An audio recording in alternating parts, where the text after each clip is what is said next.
The stars had never looked so wrong.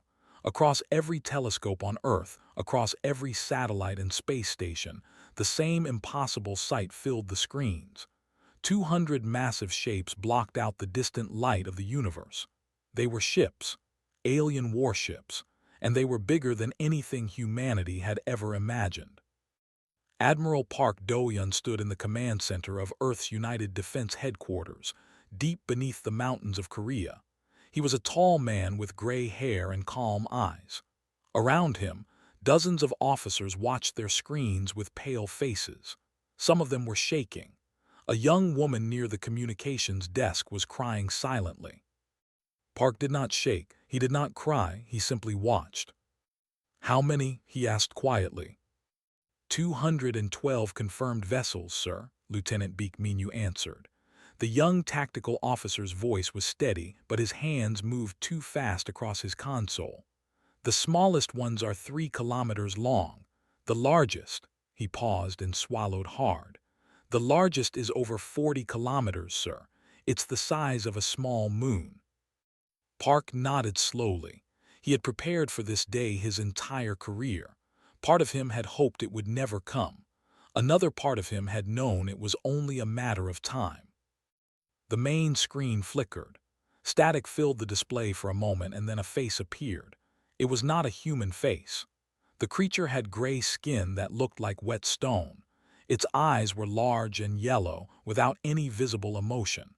When it spoke, its thin lips barely moved, but the translation software converted its words into perfect English. "Primitive species of the third planet," the alien said. "I am Ambassador Rix of the Corvalli Dominion. You have been observed. You have been measured. You have been found worthy of service." The room went completely silent. Park could hear his own heartbeat. "The Corvalli Dominion controls 800 star systems," Rix continued. "We have ruled this region of space for 12,000 of your years. We do not negotiate. We do not ask. We inform." The image shifted. Now the screen showed their fleet in terrible detail. Ship after ship after ship, stretching across the darkness of space like a metal ocean. Their hulls were covered in weapons. Plasma cannons the size of skyscrapers, missile bays that could hold thousands of warheads, and at the center of them all sat the flagship. Ambassador Rix's voice returned. "Behold the eternal sovereign, pride of our armada. Its weapons have burned worlds to ash. Its shields have never been broken. It is the end of all resistance." Park studied the massive vessel. It was shaped like a curved blade, dark and terrible against the stars. Lights ran along its surface like glowing veins. Even through a screen, it radiated power. "You have one standard rotation of your planet to surrender your governments, your military, and your resources," Rix said. "Refuse, and the eternal sovereign will demonstrate why resistance is foolish. We will begin with your largest population centers. Then we will continue until you understand." The transmission ended. The screen went black. For a long moment, no one spoke. Then chaos erupted. Officers shouted into communicators. Emergency alerts flashed across every station. Someone was calling for immediate evacuation of major cities. Someone else was demanding nuclear launch codes. "Quiet," Park said. His voice was not loud, but it cut through the noise like a blade. Everyone stopped. Everyone turned to look at him. "Lieutenant Beak," Park said calmly, "open a channel to the United Nations Emergency Council. Tell them I will address them in 10 minutes." "Yes, sir." "Captain Kim," Park continued, looking toward a woman standing near the door. She had sharp eyes and stood with her arms crossed, showing no fear. "Wake up the fleet." Captain Kim Yuna smiled. It was not a friendly smile. "All of it, sir." "All of it." She nodded and walked out of the room with quick, purposeful steps. The United Nations Emergency Council met through holographic projection. Leaders from every major nation appeared as ghostly images around a circular table. Most of them looked terrified. The president of the European Federation was arguing loudly with the Chinese premier. The American Secretary of Defense was demanding immediate military action. The Indian Prime Minister sat with her head in her hands. Park waited for them to notice him. When they finally did, he spoke simply. "We will respond to the Corvallis," he said, "but not with surrender." "Are you insane?" The European president's face was red with anger. "Did you see those ships? We have nothing that can even scratch them. Our entire nuclear arsenal wouldn't make a dent." "Our visible arsenal," Park corrected him. The room went quiet again. "What do you mean?" the American secretary asked slowly. Park clasped his hands behind his back. 50 years ago, we made first contact with an alien species. They were not friendly. They crashed on our planet after a battle in deep space. We recovered their technology. We studied it. We learned from it. He let those words hang in the air. For 5 decades, the United Earth Defense Initiative has been building in secret, in underground facilities, in hidden dockyards beneath the ocean, in shipyards carved into asteroids. Park's eyes moved across each face. "We have been preparing for exactly this moment." "You're telling us," the Chinese premier said slowly, "that Earth has a secret space fleet." "I am telling you," Park replied, "that Earth has the most advanced military force ever constructed by human hands, and I am asking for your authorization to use it." The debate was short. Fear made them fast. Within 30 minutes, Park had full command authority over all of Earth's military assets, both visible and hidden. He returned to the command center and found Captain Kim waiting for him. "The fleet is waking up, sir," she reported. "Admiral's flagship is ready for your arrival. The others are emerging from their hiding places now." "How long until we can jump?" 6 hours. The engineers are running final checks." Park nodded. He walked to the main display and looked at the Corvallis armada still hanging in Earth's orbit. They sat there like predators waiting for prey to stop struggling. They expected fear. They expected begging. They expected surrender. They had no idea what was coming. "Open a channel to the Corvallis," Park ordered. "Tell Ambassador Ricks that we accept his invitation to negotiate. Tell him we will meet his fleet at the designated coordinates. And tell him—" He paused, and for the first time, a small smile crossed his face. "Tell him we will be bringing our own ships. We hope he will not be too surprised." Deep beneath the Pacific Ocean, in a cavern that had been carved out over 30 years, lights began to turn on. Metal groaned as ancient locks released. Water rushed away as massive bay doors opened for the first time. And in the darkness, something enormous began to move. Something humanity had built in secret. Something designed not for exploration, but for war. Its engines glowed like captured stars as it rose from the depths, breaking through the ocean's surface and climbing toward the sky. The aliens wanted to see Earth's response. They were about to get exactly that. The shuttle carrying Admiral Park Do-yeon rose through Earth's atmosphere and into the cold silence of space. Through the small window beside him, he watched his home planet grow smaller. Blue oceans, white clouds, green and brown land masses where 8 billion people waited to learn their fate. He had spent his entire life protecting that world.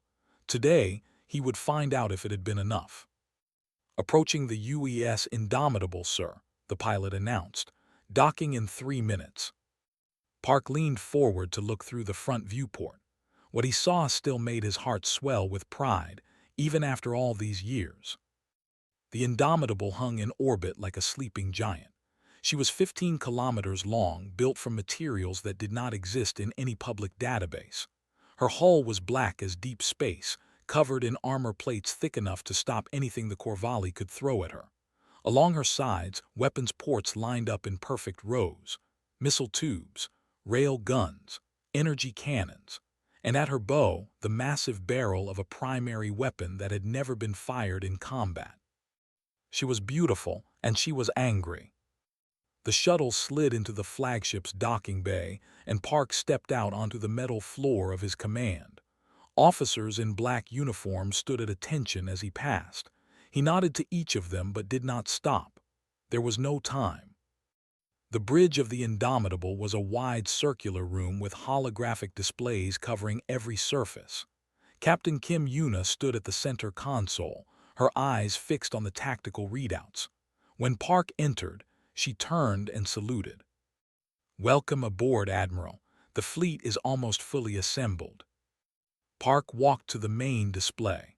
What he saw there would have made the Corvallis tremble if they could have seen it. Ships, dozens of them, hundreds of them, rising from oceans, emerging from asteroids, jumping in from hidden bases on the moons of Jupiter and Saturn. Dreadnoughts as large as the Indomitable herself. Carriers with fighter bays holding thousands of autonomous drones. Cruisers designed for speed and precision strikes. And at the center of the formation, still approaching from the outer solar system, something even larger. "The Leviathan will arrive in 2 hours," Captain Kim reported. "She's making final preparations now." Park nodded slowly. The Leviathan, humanity's ultimate answer to any threat, a ship so large it had its own gravity, so powerful it could fight an entire fleet alone. They had spent 40 years building her, and she had never once left hiding. Until today. The door behind them opened, and 2 more officers entered the bridge. The first was Lieutenant Beek Minu, the young tactical genius who had been analyzing Corvallis technology since the first scans came in. He carried a data pad and looked like he had not slept in days. Behind him walked engineer specialist Han Sujin. She was an older woman with gray streaks in her short hair and grease stains on her uniform. She was the best engineer in the fleet, and she had personally supervised the construction of the Indomitable's engines. "Admiral," Minu said, handing over his data pad, "I have finished my analysis of the Corvallis fleet." "Tell me." Minu took a deep breath. "Their ships are impressive, sir. No question about that. Their weapons can crack planets. Their shields can absorb tremendous damage, but they have weaknesses." He pulled up a diagram on the main display. "Their shield technology is powerful but slow. It takes approximately 4 seconds to adapt to a new type of weapon. If we hit them with multiple weapon types in quick succession, we can overload their systems." "What else?" "Their main cannons require a 30-second recharge cycle after each shot. During that time, they are vulnerable. And their fleet communication uses a centralized system. If we can disrupt their flagship's command signal, their coordination will fall apart." Captain Kim smiled. "So we hit them fast, hit them with everything and cut off their head. Sounds simple enough." "Simple to say," Minu replied. "Harder to do. They still outnumber us, and their flagship is unlike anything we've seen. I estimate the Eternal Sovereign alone has more firepower than half our fleet combined." "Then we deal with it first," Park said. "What do we know about their commander?" Minu changed the display to show a Corvallis face. "High Commander Ven. He has led the Dominion's military for over 200 years. His record is perfect. He has never lost a battle. He has never retreated." "Everyone has a first time," Captain Kim muttered. Park studied the alien's face. Cold eyes, hard lines. This was a creature who had never known defeat, who had never faced an enemy that could truly threaten him. That kind of confidence could be a strength. It could also be a weakness. Engineer Han stepped forward, wiping her hands on a cloth. "Admiral, I should mention something about our ships. The new power cores are running at full capacity for the first time. I won't lie to you.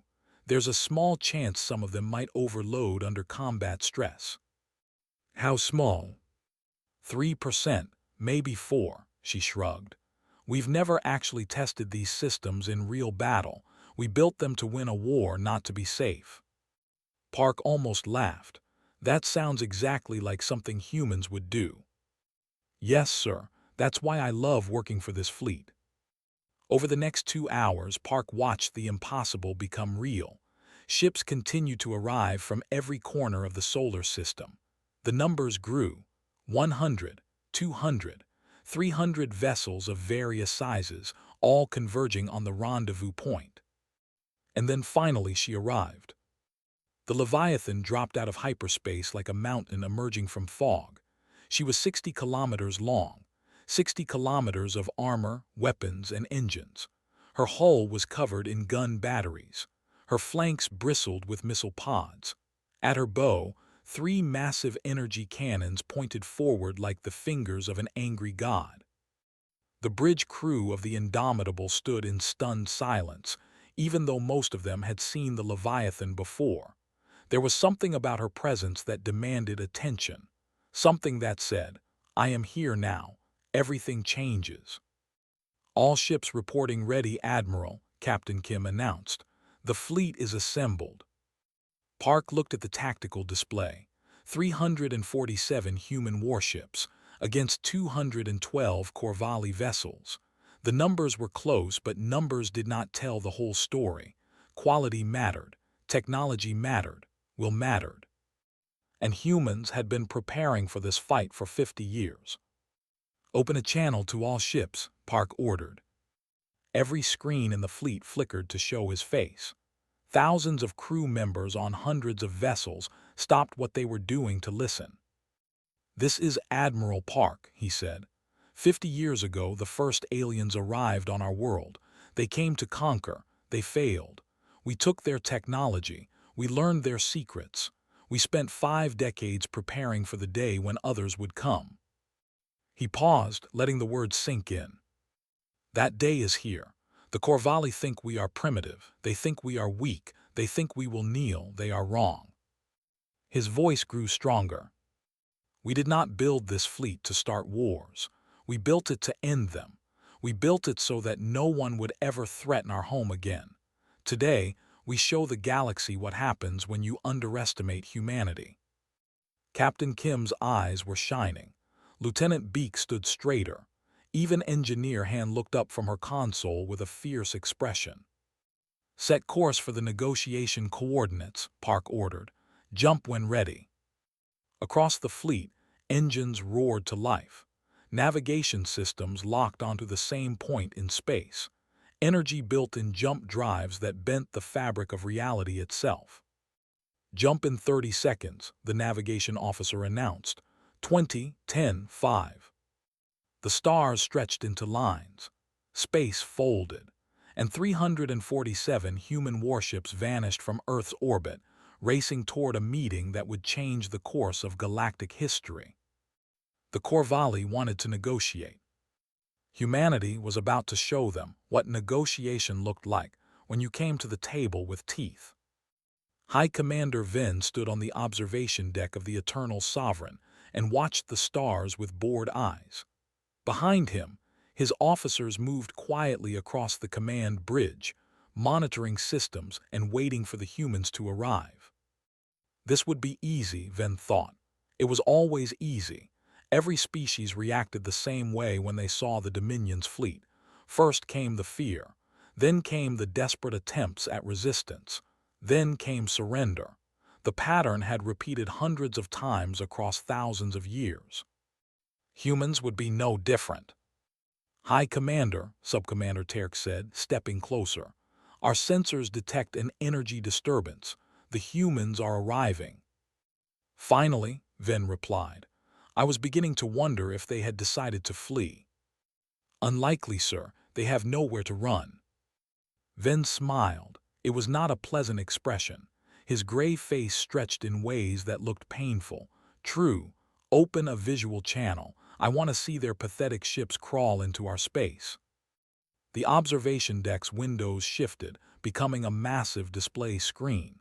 Stars filled the view. Empty space stretched in every direction. Ven waited, expecting to see a handful of primitive vessels appear.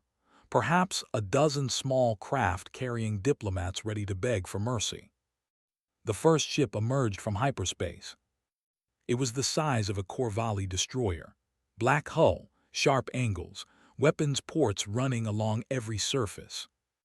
Ven's smile faded slightly. That was larger than expected. A second ship appeared, then a third, then 10 more, then 20, 50, 100. The bridge fell completely silent. Ships kept coming. They poured out of hyperspace like an endless wave. Dreadnoughts, carriers, cruisers. They spread across the void in perfect formation, their weapons already powered and ready. Each one was larger than the Corvallis had predicted. Each one was more heavily armed than their intelligence had suggested. Subcommander Terk's voice was barely a whisper. "High Commander, there are over 300 vessels." Ven said nothing. He could not speak. His throat had closed. And then the Leviathan arrived. It came last, emerging from the fold in space like a monster rising from the depths of an ocean. Its bow appeared first, then its massive forward cannons, then kilometer after kilometer of dark, weapon-covered hull. It kept coming and coming and coming until it finally ended with engines that glowed like captured stars. The Leviathan was larger than the Eternal Sovereign, not by a small amount. It dwarfed Ven's flagship the way a mountain dwarfs a hill. Its shadow fell across the Corvallis fleet like a physical weight. "That," Terk struggled to find words, "that is not possible. Our scouts reported they had no significant space capability.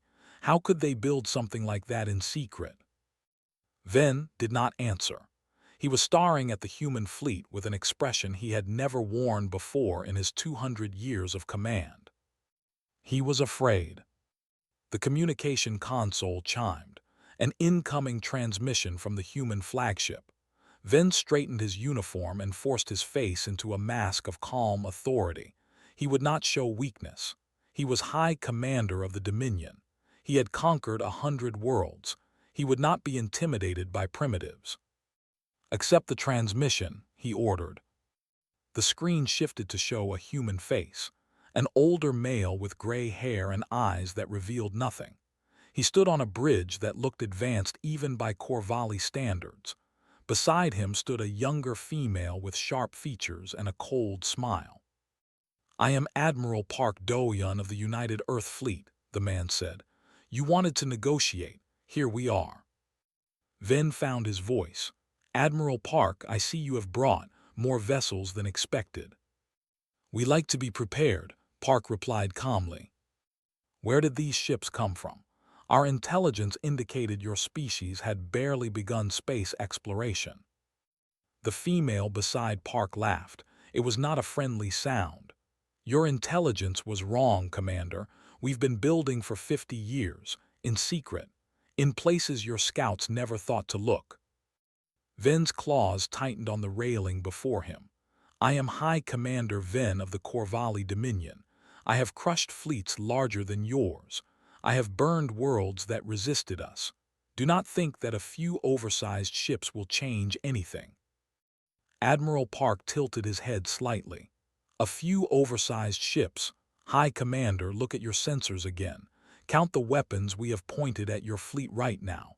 Count the fighters in our carrier bays. Count the missiles in our launch tubes." He paused. "Then tell me again that nothing has changed." The transmission ended. Ven stood motionless for a long moment. Then he turned to Terk. "Full analysis of their fleet, now." Officers rushed to obey.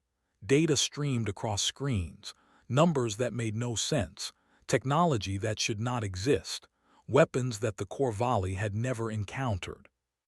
"Their armor is composed of materials we cannot identify," one officer reported. "Our standard plasma cannons may not penetrate it." "Their shields operate on a different principle than ours," another added. "They appear to adapt in real time." "High Commander," Terk said quietly, "their largest vessel, the one they call Leviathan. It has weapons we cannot classify. Our computers do not recognize the energy signatures." Ven's mind raced. This was not possible. The Dominion had ruled this sector for 12,000 years. They had conquered every species they encountered. They had never faced anything like this. "It does not matter," he said finally. "We still have the advantage of experience. These humans have never fought a real war. They do not know how to use their weapons. They will panic when the battle begins." With respect, sir, Terk replied carefully, should we perhaps reconsider our approach? A tactical retreat to assess the situation. Retreat, Ven's voice cracked like a whip. The Corvalli do not retreat. The Dominion does not show weakness. We will demonstrate our power and remind these creatures of their place. He turned to the weapons officer. Target the nearest asteroid field. Show them what the Eternal Sovereign can do. Fire on my command. The massive ship shuddered as its main cannon powered up. Energy built in the weapon's core, glowing brighter and brighter until it released. A beam of pure destruction lanced across space, striking a cluster of asteroids and vaporizing them instantly. Where rock had floated moments before, only expanding gas and glowing debris remained. Ven watched with satisfaction. Send them a message. Tell them that was a warning. The next shot will be aimed at Earth unless they surrender immediately. For a moment, nothing happened. The human fleet simply hung in space, unmoving. Then a response came from the Leviathan. Admiral Park's face appeared again. He looked almost bored. That was impressive, High Commander. Very bright, very loud. He glanced at someone off-screen. Lieutenant Beak, please return the demonstration. The Leviathan's forward cannons began to glow. Not plasma, not laser, something else. Something that made the Corvalli sensors scream warnings that the officers did not understand. High Commander, Terk said urgently, their energy readings are off our scales, whatever that weapon is. The Leviathan fired. A beam of white light shot forward, but it did not stop at one asteroid. It burned through the first rock, then the second, then the third. It carved a corridor of destruction through the entire asteroid field, melting everything in its path for thousands of kilometers. The light was so bright that the Corvalli observation deck's auto-filters engaged to prevent blindness. When the beam finally faded, a tunnel of molten debris stretched across space. Steam and glowing metal floated where solid rock had been. The asteroid field had been cut in half. The bridge of the Eternal Sovereign was completely silent. Admiral Park spoke again. That was our medium-range weapon, High Commander. We have larger ones. Now, shall we discuss terms like reasonable beings, or would you like another demonstration? Ven's hands were shaking. He hid them behind his back and tried to keep his voice steady. This changes nothing. We will not be intimidated by. High Commander, Terk interrupted, his voice tight with fear. I strongly advise that we reconsider our position. These humans are not what we expected if we engage them in combat. He did not need to finish the sentence. Everyone on the bridge knew what he meant. Ven looked at the human fleet. 300 warships, weapons armed and ready. The Leviathan at their center, larger than anything in his own armada. And behind the screens, the face of Admiral Park, calm and patient, waiting for an answer. For the first time in 200 years, High Commander Ven did not know what to do. High Commander Ven stared at the human fleet for a long moment. His mind calculated options. Retreat would mean disgrace. Surrender would mean death. The Dominion did not tolerate failure. If he returned home without victory, his own people would execute him. There was only one path forward. All ships attack formation, Ven ordered. His voice was hard as stone. Prepare to engage the enemy. Sub-Commander Terk stepped closer. High Commander, please reconsider. Their weapons are unlike anything we have faced. We do not know what they are capable of. I know exactly what they are capable of, Terk. They are capable of dying like everyone else. Ven's yellow eyes burned with desperate determination. The Dominion has ruled this sector for 12,000 years. We will not be stopped by primitives who have only just learned to leave their own planet. The Corvalli fleet began to move. 200 warships shifted into combat positions. Weapons powered up across every vessel. Shields flickered to life. The Eternal Sovereign took its place at the center of the formation, its massive bulk leading the charge. On the bridge of the Indomitable, Lieutenant Beak Minu watched the enemy movements with focused eyes. "Admiral, they are forming an attack pattern. Standard Corvallis assault formation. They will attempt to overwhelm us with concentrated fire on our lead ships." Admiral Park nodded slowly. He had expected this. Pride was predictable. High Commander Ven could not back down without losing everything. He would fight, even knowing the cost. "All ships defensive pattern Delta," Park ordered. "Carriers launch all fighters. Cruisers move to flanking positions. Dreadnoughts hold the line." Captain Kim Yuna smiled. "And the Leviathan?" "The Leviathan waits. She is our final word in this conversation." The human fleet responded with perfect precision.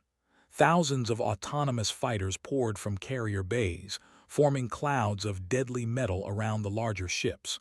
Cruisers slipped to the sides, their weapons tracking multiple targets. Dreadnoughts locked their positions, their shields blazing bright. Engineer Han Sujin's voice came through the communication system. "Admiral, all power systems are stable. Weapons are hot. We are ready." "Good. When they fire, return fire immediately. Target their weapons systems and engines. Disable, do not destroy. I want them alive to tell others what happened here." Kim raised an eyebrow. "Merciful, sir." "Strategic," Park corrected. "Dead enemies cannot spread fear. Living witnesses can." The Corvallis fleet closed the distance. At 10,000 kilometers, they opened fire. Plasma bolts streaked across space like angry stars. Missile swarms launched from dozens of ships.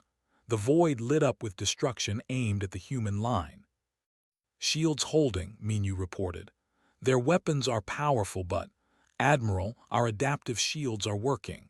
The plasma is dissipating against our barriers." Park watched as the Corvallis assault broke against his fleet like waves against a cliff. The human ships rocked under the impacts but did not fall. Their shields shifted and changed, absorbing energy patterns and becoming stronger with each hit. "Now," Park said, "all ships return fire." The response was immediate and devastating. Human rail guns fired projectiles at impossible speeds. Energy cannons unleashed beams that cut through Corvallis shields like they were made of paper. Missiles launched in coordinated swarms, each one programmed to find the weakest points in enemy armor. The Corvallis had never faced anything like it. Their shields, so powerful against primitive weapons, failed against the human assault. 3 Corvallis destroyers lost their engines in the first 30 seconds. A cruiser's weapon systems exploded as a rail gun round punched through its hull. Another ship went dark as its power core was surgically destroyed. "High Commander," an officer screamed on the bridge of the Eternal Sovereign, "we are losing ships." Ven watched in horror as his perfect fleet began to fall apart. Human weapons were everywhere. They came from every direction. They targeted systems with impossible accuracy. His ships were not being destroyed. They were being taken apart piece by piece with cold precision. "Focus fire on their flagship," Ven roared. "Destroy the Indomitable." 20 Corvallis ships turned their weapons on Park's vessel. Plasma fire concentrated on a single point. The Indomitable shook violently. Alarms screamed across the bridge. "Shields at 60%, Minu reported. 50, 40. Captain Kim gripped her console. "Admiral, we need to maneuver." "Hold position," Park ordered calmly. "Admiral." "Hold." Engineer Han's voice cut through the chaos. "Sir, I have something special ready. The modified systems I mentioned. I can use them now." "Do it." Han activated her console. Across the battlefield, something strange happened. Corvallis ships began to lose power. Their weapons went silent. Their engines died. One by one, they went dark and drifted. "What is happening?" Ven demanded. "Why are our ships failing?" "High Commander," Terk said, his voice hollow, "they are inside our systems. The humans have hacked our command network. They are shutting us down remotely." Ven stared at his subcommander. That is impossible. Our encryption is unbreakable. No one has ever. They have, Terk interrupted. Sir, they have done everything we thought was impossible. The battle lasted exactly 20 minutes. When it ended, half the Corvallis fleet drifted without power. Another quarter had lost weapons or engines. Only a handful of ships remained fully operational, and they had pulled back, unwilling to continue the fight. The Eternal Sovereign still floated at the center of the chaos, but even she had suffered. Her port weapons array was gone. Her shields had failed twice. Smoke poured from a dozen hull breaches. The human fleet had lost nothing. Admiral Park opened a channel to the Corvallis flagship. Ven's face appeared on screen, and for the first time, the High Commander looked his age. His eyes were hollow. His gray skin had turned pale. He looked like a creature who had just watched his entire world collapse. High Commander Ven, Park said, your fleet is defeated, your ships are disabled, you have lost. Ven said nothing. I want you to understand something, Park continued. We could have destroyed every one of your vessels. We could have killed every member of your crews. We chose not to. We disabled your ships because we wanted you alive. We wanted you to return to your dominion and tell them what happened here. Kim stepped into the frame beside Park. Tell them that Earth is not a primitive world waiting to be conquered. Tell them that humans do not surrender. Tell them that if they come back, if they ever threaten us again, we will not be so gentle. Ven finally found his voice. How, he whispered. How did you do this? How did primitives defeat the Dominion? Park's expression did not change. We are not primitive, High Commander. We simply let you believe we were. Underestimating your enemy is the worst mistake a commander can make. You made it because you have never faced a species like ours. He leaned forward slightly. We fight, we adapt, we survive. We have been doing it for thousands of years on a planet that tried to kill us every day. When we learned that the galaxy contained threats, we prepared, we built, we waited, and now you have seen what we created. The transmission ended. On the bridge of the Eternal Sovereign, Ven stood alone in the silence.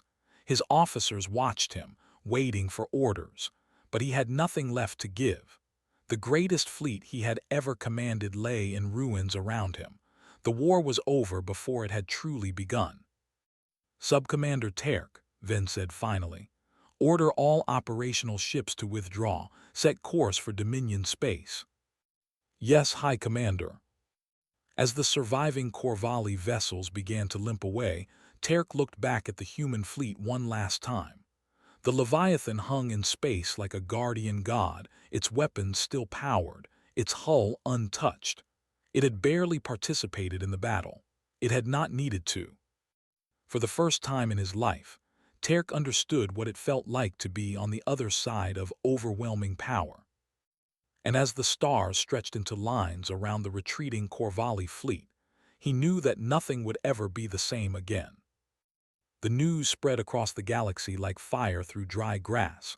On 1,000 worlds across hundreds of star systems, beings of every shape and size heard the same impossible story. The Corvallis Dominion, rulers of this region of space for 12,000 years, had been defeated, not by another great empire, not by an alliance of powerful species, by humans, a species most civilizations had never even heard of. At first, no one believed it. The Corvallis were untouchable. Their fleet was legendary. High Commander Ven had never lost a battle in 200 years of warfare. The story had to be exaggerated. A mistake. Propaganda from a desperate primitive species.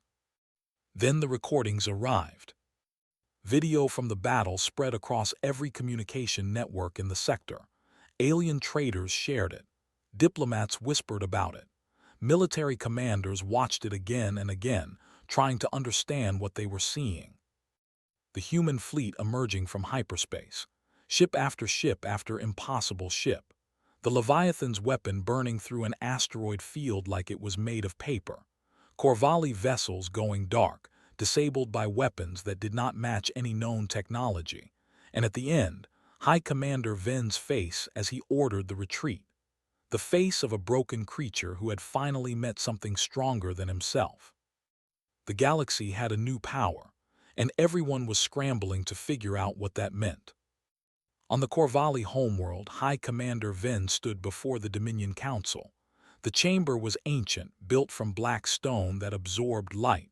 12 figures sat in a semicircle, their faces hidden in shadow. They were the rulers of the Dominion. They had commanded Ven to conquer Earth. Now they demanded answers. "You failed," the first speaker said.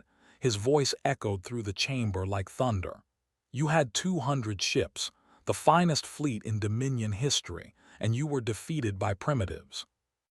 Ven stood straight despite the weight of his shame. "They were not what we expected," first speaker.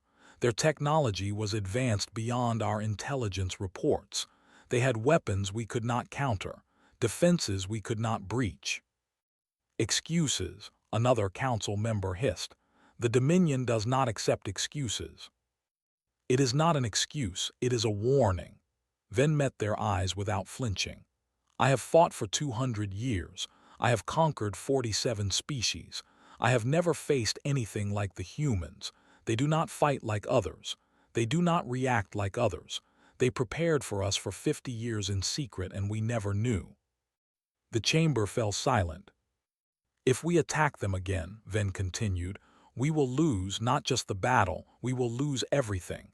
They showed mercy today.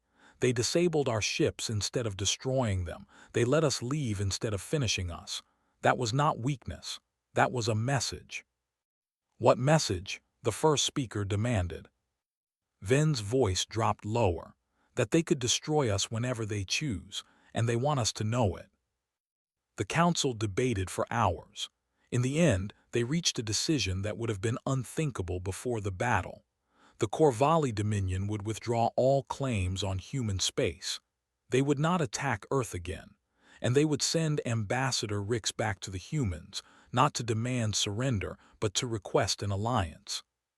It was the first time in 12,000 years that the Dominion had asked another species for friendship instead of obedience. On Earth, Admiral Park Do-yeon watched the sunset from the observation deck of the United Defense Headquarters. The battle was over. The fleet had returned home. His officers had celebrated for 3 days straight, but Park did not celebrate. He understood what this victory really meant. They had won a single battle. The galaxy was vast, and it contained horrors they had not yet imagined. Other empires would hear what happened to the Corvallis. Some would be afraid, others would be curious, and some perhaps would see humanity as a threat that needed to be eliminated before they grew too strong. The door behind him opened. Captain Kim Yuna walked out onto the observation deck, 2 cups of tea in her hands. She offered one to Park, and he accepted it with a small nod of thanks. "The council wants to give you a medal," she said. "Probably several medals. They are talking about statues." "I do not need statues," Park replied. "I know, that is why I told them you would refuse." Kim smiled slightly. "The crew of the Indomitable wanted me to tell you something." "What?" "They said they would follow you anywhere, into any battle, against any enemy." She paused. "They said you made them believe that humans could do anything." Park was quiet for a long moment. Then he sighed. "We did not win because we are special, Captain. We won because we prepared, because we worked together, because we refused to give up." "Is that not what makes us special?" Park did not answer. He looked up at the sky, where stars were beginning to appear. Somewhere out there, the Corvallis fleet was limping home. Somewhere out there, 1,000 civilizations were learning the name of humanity for the first time. Somewhere out there, new threats were already watching, planning, wondering if the humans were truly as dangerous as the stories claimed. "The galaxy knows about us now," Kim said softly. "They will not forget." "No," Park agreed, "they will not." 2 weeks later, Ambassador Rix returned to Earth. This time, his ship came alone. This time, he did not send threats or ultimatums. He asked for permission to land, and he waited patiently until it was granted. He met with the United Nations Council in a chamber filled with human leaders. His gray face showed no emotion, but his hands trembled slightly. He was afraid. He had never been afraid of another species before. On behalf of the Corvallis Dominion, Rick said, I am authorized to offer a treaty of peace and mutual cooperation. The Dominion recognizes Earth's sovereignty. We withdraw all claims to your territory. We wish to begin a new relationship based on respect and trade rather than conquest. The human leaders exchanged glances. Some looked satisfied, others remained cautious. Why should we trust you? The European president asked. You threatened to destroy our cities. You tried to enslave our species. Rix lowered his eyes. We were wrong. We underestimated you. We treated you as primitives when you were anything but. I cannot undo what we attempted, but I can promise that we have learned from our mistake. Admiral Park stood at the back of the chamber, watching silently. Kim stood beside him, her arms crossed. He sounds sincere, she murmured. Fear makes beings very sincere, Park replied. The negotiations took months. In the end, humanity and the Corvallis Dominion signed a treaty that would have seemed like fantasy just a year before. Peace, trade, shared technology, the promise of cooperation against common threats. But Park knew that the treaty was just paper. What truly mattered was the message that had spread across the galaxy. The story that every species now told in whispered conversations and urgent military briefings. Do not threaten the humans. Do not underestimate them. Do not assume they are weak because they are young. They built a secret fleet in 50 years. They defeated the Corvallis in 20 minutes. They showed mercy when they could have shown destruction. And that mercy was the most terrifying thing of all, because it meant they were confident. They were controlled. They knew exactly how powerful they were, and they chose not to use that power unless they had to. Late one night, months after the treaty was signed, Captain Kim found Admiral Park on the observation deck again. He was watching the stars, as he always did. What are you thinking about? She asked. The future, he said. The Corvallis are just the beginning. There will be others. Some will want to be our friends. Some will want to test us. Some will want to destroy us before we become too strong. And what will we do? Park turned to face her. For the first time since she had known him, he smiled. The same thing we have always done, Captain. We will prepare. We will build. We will stand together. And if anyone threatens our home again, we will remind them why the galaxy learned to fear us. He looked back at the stars. They thought we would be astonished by their battleships. They expected us to fall to our knees in terror. They forgot that humans do not break easily. We bend. We adapt. We survive. Kim nodded slowly, and then we hit back. Yes, Park said, and then we hit back. Far across the galaxy, in the halls of a dozen alien empires, leaders studied reports about the new power from the third planet of an unremarkable star system. They read about the battle. They watched the recordings. They counted the human ships and tried to calculate their strength. And in the quiet moments when they were alone with their thoughts, they all wondered the same thing. What else are the humans hiding? The universe had changed. A new species had announced itself to the galaxy, and everyone was watching to see what humanity would do next. The stars waited. Humanity was just getting started.